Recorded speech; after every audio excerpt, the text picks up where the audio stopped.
আসসালামু আলাইকুম রাহমাতুল্লাহি ওয়া বারাকাতুহু। হ্যালো বন্ধুরা, আশা করছি সকলেই ভালো আছেন। আজকে আপনাদের সামনে এমন একটি ঘটনা তুলে ধরব যেটি শুনলে আপনার গায়ের পশমও দাঁড়িয়ে যাবে। এমন একটি হৃদয়জনক ঘটনা ঘটে। এক মহিলা যিনি ছিলেন নামাজি ও পরহেজগার, তার মৃত্যুর সময় এমন এক করুণ অবস্থা ঘটেছিল সে সম্পর্কে আজকের এই ভিডিওটি আপনাদের সাথে আমি তুলে ধরার চেষ্টা করব। তাই ভিডিওটি দয়া করে সম্পূর্ণ দেখতে থাকুন এবং যারা এখন পর্যন্ত ভিডিওটিতে একটি লাইক দেননি অতি শীঘ্র ভিডিওটিতে একটি লাইক দিয়ে চ্যানেলটি সাবস্ক্রাইব করে কন্টিনিউভাবে ভিডিওটি দেখতে থাকুন। এমন একটি ঘটনা ঘটতে চলেছে, যে ঘটনাটি ঘটেছে আসামে।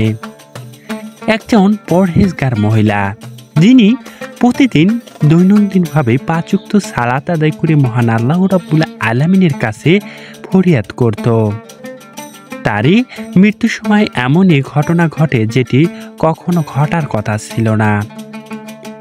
হ্যাঁ বন্ধুরা, সে সম্পর্কে আজকের এই ভিডিওটি আপনাদের সাথে আমি তুলে ধরার চেষ্টা করব। জানা গেছে এমন ঘটনার সাক্ষী হয়েছে সেই মহিলা। জানা গেছে মহিলাটি ছিল অত্যন্ত সুন্দর এবং ভালো মনের মানুষ, যিনি প্রতিদিন নামাজের সাথে মনকে লটকিয়ে রাখত এবং সে যখনই তার বয়স অর্ধ শতাব্দীর মধ্যে চলে যায় মাঝামাঝি সময়ে, তখনই তার যেন কিছু একটা হয়ে যায়। জানা গেছে প্রতিবেশীদের নিয়ে তিনি অনেকটাই কটূক্তিতে লিপ্ত হতেও। এই কটূক্তির কারণেই এমনই ঘটনা ঘটেছে তার জীবনে, বা মৃত্যুর সময় তার এমনই পরিস্থিতি দেখা দিয়েছে যা দেখে হতবাক হয়েছে এলাকাবাসী, এবং কবরে নামানোর সময়ও তার এমনই ঘটনার সাক্ষী দিয়েছেন এলাকাবাসী। এলাকাবাসী জানিয়েছেন মহিলাটি অত্যন্ত পরহেজগার ছিল, কিন্তু তিনি মানুষকে নিয়ে কটূক্তি করেছিলেন, যারা ছিলেন তারই প্রতিবেশীরা। তাই নাকি মৃত্যুর সময় তার এমনই এক ঘটনার সাক্ষী হতে হয়েছিল। হ্যাঁ প্রিয় দর্শক, সবারই উচিত এরকম মানুষকে কটূক্তি না করা, কারণ মহান আল্লাহ রাব্বুল আলামিনের এই দুনিয়াতে লীলা খেলা বোঝার কারো সাধ্য নেই।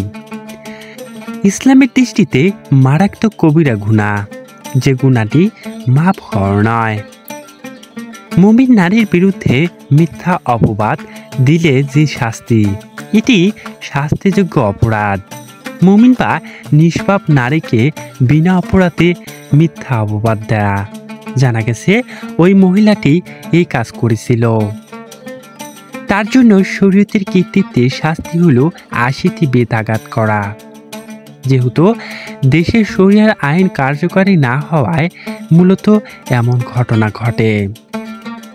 ইসলামের দৃষ্টিতে কাউকে কোনো সময় কটূক্তি করা যাবে না এবং কাউকে কোনো সময় খারাপ ব্যবহার এবং অপব্যবহার করা যাবে না, কারণ মুসলিম একে অপরের ভাই ভাই।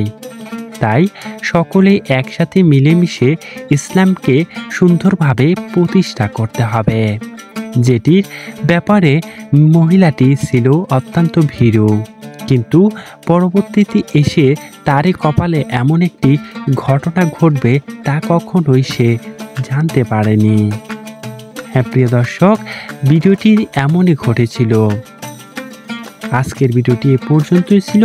ভিডিওটি ভালো লাগলে অবশ্যই লাইক করে আপনার মতামত কমেন্টে জানিয়ে দিন। সকলে ভালো থাকুন, সুস্থ থাকুন। আল্লাহ হাফেজ।